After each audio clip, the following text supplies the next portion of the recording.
अस्सलाम वालेकुम व्यूवर्स। आज हम ये डिस्कस करेंगे एफबीए और एफबीएम में क्या फ़र्क होता है। हम एफबीए ऑप्शन को सिलेक्ट करें या एफबीएम के ऑप्शन को सिलेक्ट करें, इन दोनों में से बेहतर कौन सा है और इन दोनों टर्म्स को आपके लिए समझना बहुत ही ज़रूरी है, क्योंकि इसके बगैर आप अमेज़न पे काम नहीं कर सकते। तो जनाब, सबसे पहले ये समझ लेते हैं कि एफबीए क्या होता है, यानी फुलफिल्ड बाय अमेज़न। इसको हम एक एग्जाम्पल के साथ समझते हैं। आपने अपनी प्रोडक्ट्स को एम अली बाबा की वेबसाइट से परचेज़ किया, यानी कि सोर्स किया है, जो कि आप अमेज़न पे जाके सेल करोगे। आप इस प्रोडक्ट्स को यानी कि इन्वेंटरी को डायरेक्ट अमेज़न के वेयर हाउस में रखवा देते हो। अब इस इन्वेंटरी को मैनेज करना अमेज़न की ज़िम्मेदारी है, यानी किसी भी कस्टमर की तरफ से कोई भी ऑर्डर आता है, आपको इस ऑर्डर को पैक किस तरह से करना है, किस तरह से टाइम पे कस्टमर को ये प्रोडक्ट डिलीवर करना है, ये जो कि बहुत ही ज़रूरी है। क्योंकि देखिए, अगर आपने प्रोडक्ट्स को टाइम पे डिलीवर नहीं करेंगे तो बार बार टाइम पे अनडिलीवरी की वजह से आपका जो अकाउंट है वो सस्पेंड भी हो सकता है, यानी कि सस्पेंड हो जाएगा तो आप अमेज़न पे काम नहीं कर सकते। यानी कि एफबीए में आप इन्वेंट्री को मैनेज करना बहुत ही आसान होता है। आपको इसके अंदर किसी किस्म की स्टाफ की ज़रूरत नहीं होती है। जितना भी स्टॉक होता है वो आप खुद बहुत अपडेट हो रहा होता है, यानी कि कितना प्रोडक्ट आपने सेल की है, कितनी आपने परचेज़ की है, कितना क्वांटिटी जो है वो आपके पास बैलेंस आ गई है। ये सारी चीज़ें जो है आपके सेलर अकाउंट के अंदर इन्वेंट्री के सेक्शन में ये चीज़ें अपडेट हो रही होती है। एफबीए के अंदर आपको किसी किस्म की टेंशन की कोई ज़रूरत नहीं है।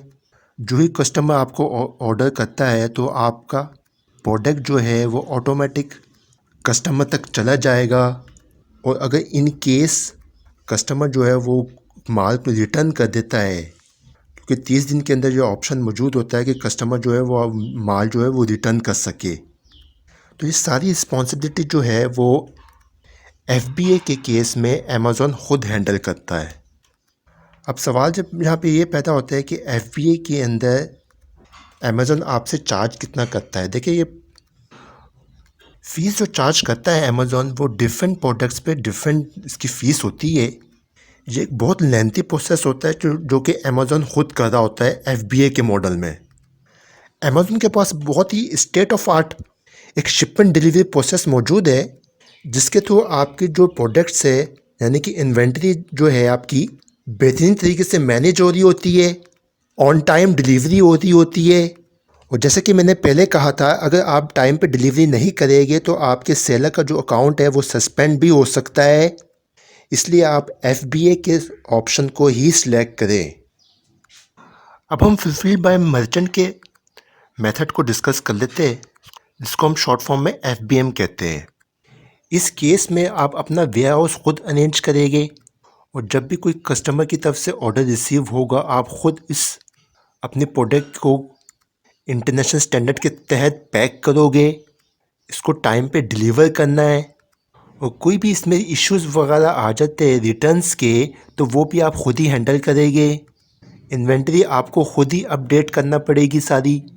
यानी कि एफबीएम में क्या होता है, इन्वेंटरी मैनेज करना काफ़ी मुश्किल होता है आपके लिए, जबकि एफबीए के मॉडल में, एफबीए के केस में ये सारी जिम्मेदारी अमेज़न की होती है। एफबीएम में आपको स्टाफ की ज़रूरत पड़ जाएगी अपनी इन्वेंटरी को मैनेज करने के लिए, जबकि एफबीएम में इस तरह की कोई कहानी नहीं है। फुलफिल्ड बाय मर्चेंट यानी एफबीएम में अक्सर ये होता है कि जनाब, आपका ऑर्डर जो है वो टाइम पे प्लेस नहीं हो पाता कस्टमर तक, और जब टाइम पे डिलीवर नहीं हो पाएगा, इसका सबसे बड़ा क्या नुकसान है हम ऑलरेडी डिस्कस कर चुके हैं। और एफबीएम के केस में अमेज़न जो है वो आपके प्रोडक्ट्स को सेकंड ग्रेड में रख रहा होता है, क्योंकि इसमें ज़ाहिर सी बात है ज़्यादा इश्यूज़ आ रहे होते हैं, इन्वेंटरी आपको खुद मैनेज करनी होती है। इसलिए बेहतर यही है कि आप फुलफिल्ड बाय अमेज़न की तरफ आएँ और इस पे काम करें, ताकि आपको किसी किस्म की कोई परेशानी ना हो। तो जनाब, ये फ़र्क होता है एफबीए और एफबीएम की में, और आप एफबीए के ऑप्शन को ही सिलेक्ट करें और फुलफिल्ड बाय अमेज़न के अंदर अपनी इन्वेंट्री को किस तरह से अमेज़न के वेयर हाउस तक पहुँचाएंगे।